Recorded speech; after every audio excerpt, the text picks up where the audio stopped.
Olá, amigos. Na visão da NVC, o portal Digital Money Inform chega num momento muito oportuno. O mercado tem evoluído com o advento da tecnologia, assim como o ecossistema de crédito. Então, nada mais importante do que termos um veículo para que a gente possa divulgar essas inovações e fomentar o debate sobre esses temas.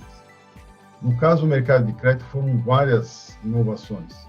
Posso citar o cadastro positivo, a duplicata eletrônica, a empresa simples de crédito e, muito importante também, a entrada das fintechs de crédito que proporcionaram uma maior competitividade no mercado.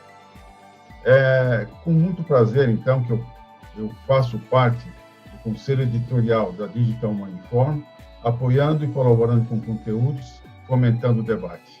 Assim sendo, dou as boas-vindas ao portal.